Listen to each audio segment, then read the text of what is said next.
Assalamualaikum warahmatullahi wabarakatuh. Alhamdulillah kita bertemu lagi siri video saya doa-doa dan zikir-zikir daripada Rasulullah sallallahu alaihi wasallam. Kali ini saya akan menjelaskan satu zikir dan masa membacanya serta keutamaannya dalam bentuk react kepada satu video yang juga telah di-forward kepada saya ataupun telah sampai kepada saya sebuah video. Ayo kita tonton, kemudian saya berikan ulasan dan react. Ada satu amalan ayat kursi. Amalan ayat kursi ni kena baca sekali sehari. Sekali sehari sahaja. Iaitu baca ayat kursi lagu mana? Pertama baca Fatihah sekali. Baca Fatihah sekali. Lepas tu baca selawat 11 kali. Allahumma salli ala sayyidina Muhammad. Kau ikutlah 11 kali. Lepas pada tu berdoa. Ya Allah, ya Tuhanku, jadikan ayat kursi ini darah daging hamba.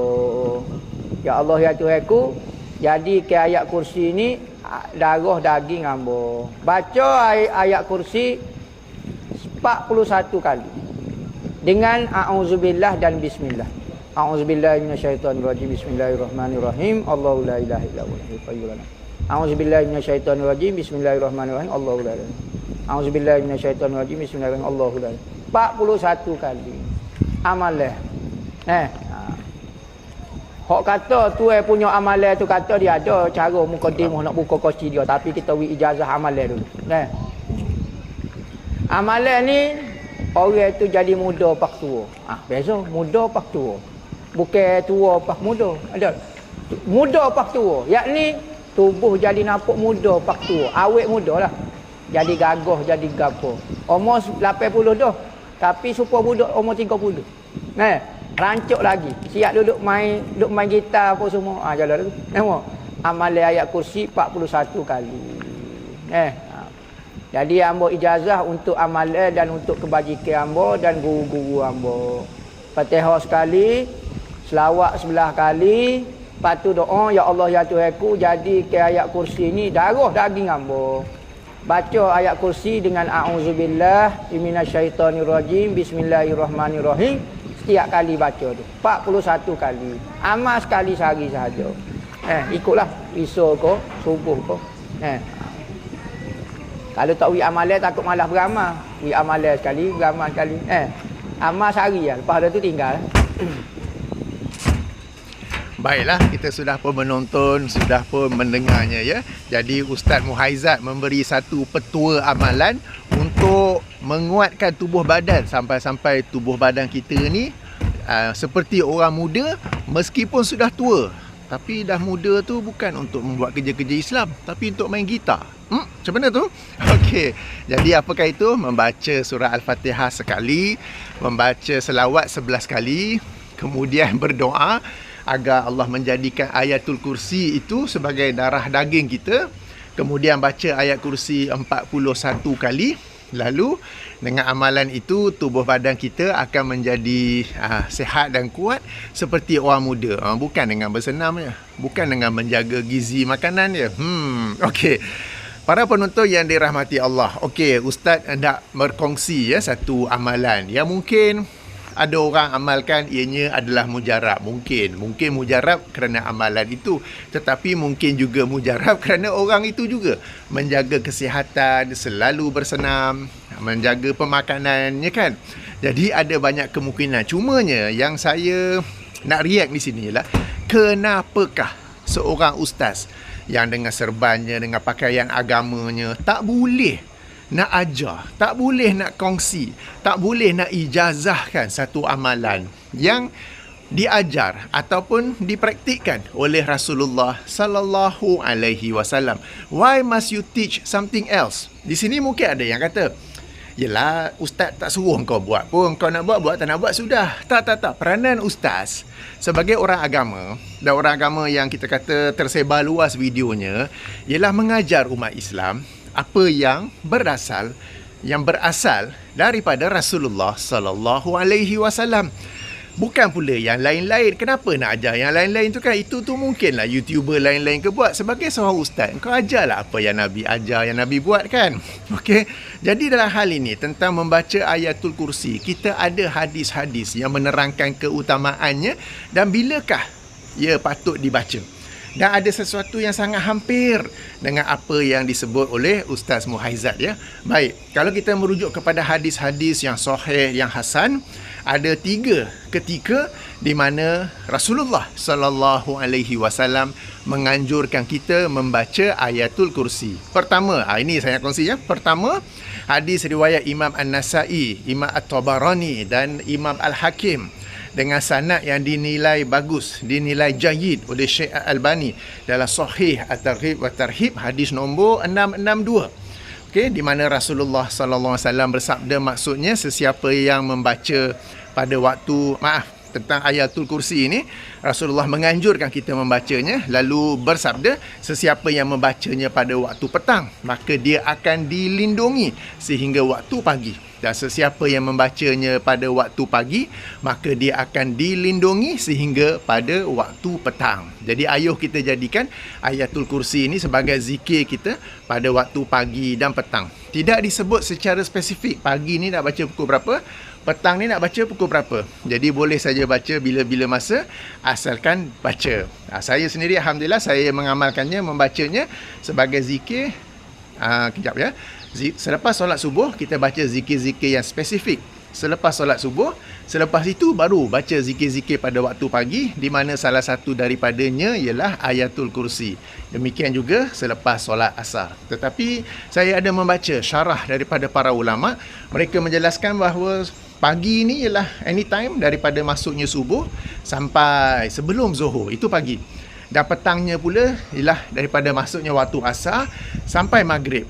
Dan ada juga yang berkata selepas maghrib pun boleh, sebab itu tetap dikonsider petang juga. Tapi bagi saya yang lebih kuat ialah daripada lepas asar sampai sebelum maghrib. Jadi itulah masa untuk kita baca. Baca sekali saja, tapi baca dengan penghayatan. Ingat, Abu Jahal, Abu Lahab pun baca juga ayat kursi, tetapi mereka tidak beriman kepadanya. Kita baca dengan keimanan dan kefahaman tentangnya. Saya ada video tentang tafsiran ringkas ayatul kursi.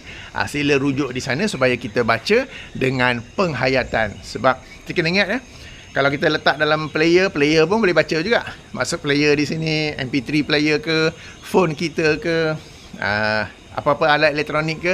Tapi bila kita baca dengan keyakinan, dengan keimanan, maka itulah powernya, kemujarabannya dalam melindungi kita. Sebagaimana hadis tadi ya, sesiapa yang membaca pada waktu petang akan dilindungi daripada sebarang bentuk gangguan ataupun mudarat sehinggalah ke waktu baca petang, dilindungi sehingga pagi, dan baca pada waktu pagi akan dilindungi sehingga pada waktu petang. Itu pertama.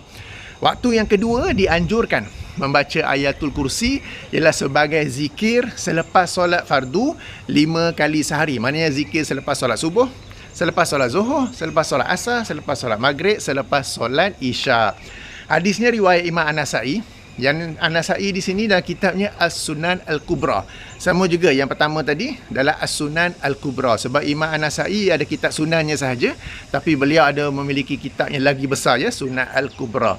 Okey, jadi dalam kitabnya As-Sunan Al-Kubra, Rasulullah sallallahu alaihi wasallam bersabda, sesiapa yang membaca ayatul kursi selepas solat fardu, maka tidak ada yang menghalanginya daripada memasuki syurga melainkan kematian. Okey, jadi kita baca ya. Dan ini ada saya jelaskan lebih lanjut dalam buku saya, zikir-zikir selepas solat fardu. Zikir-zikir selepas solat antara sunnah dan bid'ah. Buku pun ada, video yang menjelaskan buku itu pun ada, jemputlah membacanya. Okey. Sekarang ni bila kita solat subuh dan solat asar, ayatul kursi nak baca berapa kali? Okey ya. Saya ulangi, tadi saya dah explain tak apa. Lepas solat subuh, kita baca zikir-zikir selepas solat. Dah habis tu baru kita baca zikir-zikir pada waktu pagi.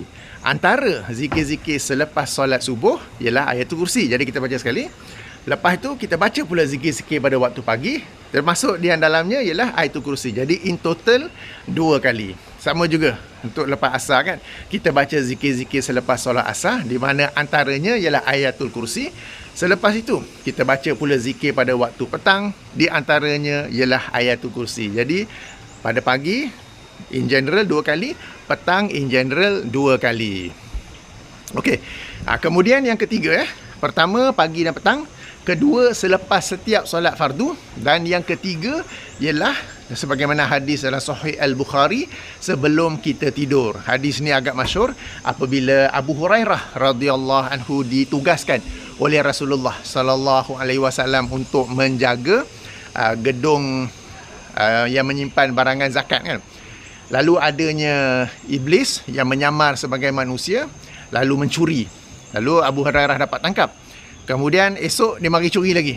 Abu Hurairah dapat tangkap. Dia merayu lagi untuk iblis yang menyamar tu merayu lagi supaya dilepaskan. Hari ketiga mari lagi. Abu Hurairah dapat tangkap. Dan kali ni Abu Hurairah kata no, I'm not going to release you anymore. Lalu iblis yang menyamar sebagai manusia tu berkata, aku akan mengajar kamu sesuatu yang jika diamalkan kamu tidak akan diganggu oleh aku. Me and gang, something like that lah ya. Okey, apakah itu? Yang ini sebelum hendak tidur, bacalah Ayatul Kursi. Esok paginya Abu Hurairah pergi berjumpa dengan Rasulullah sallallahu alaihi wasallam dan mengkhabarkan apa yang berlaku. Rasulullah kata yang bercakap tu iblis, tapi kali ini dia bercakap sesuatu yang betul. Ini hadis yang panjang secara ringkas ya. Boleh rujuk dalam buku saya 7 tipu daya syaitan ke atas umat Islam.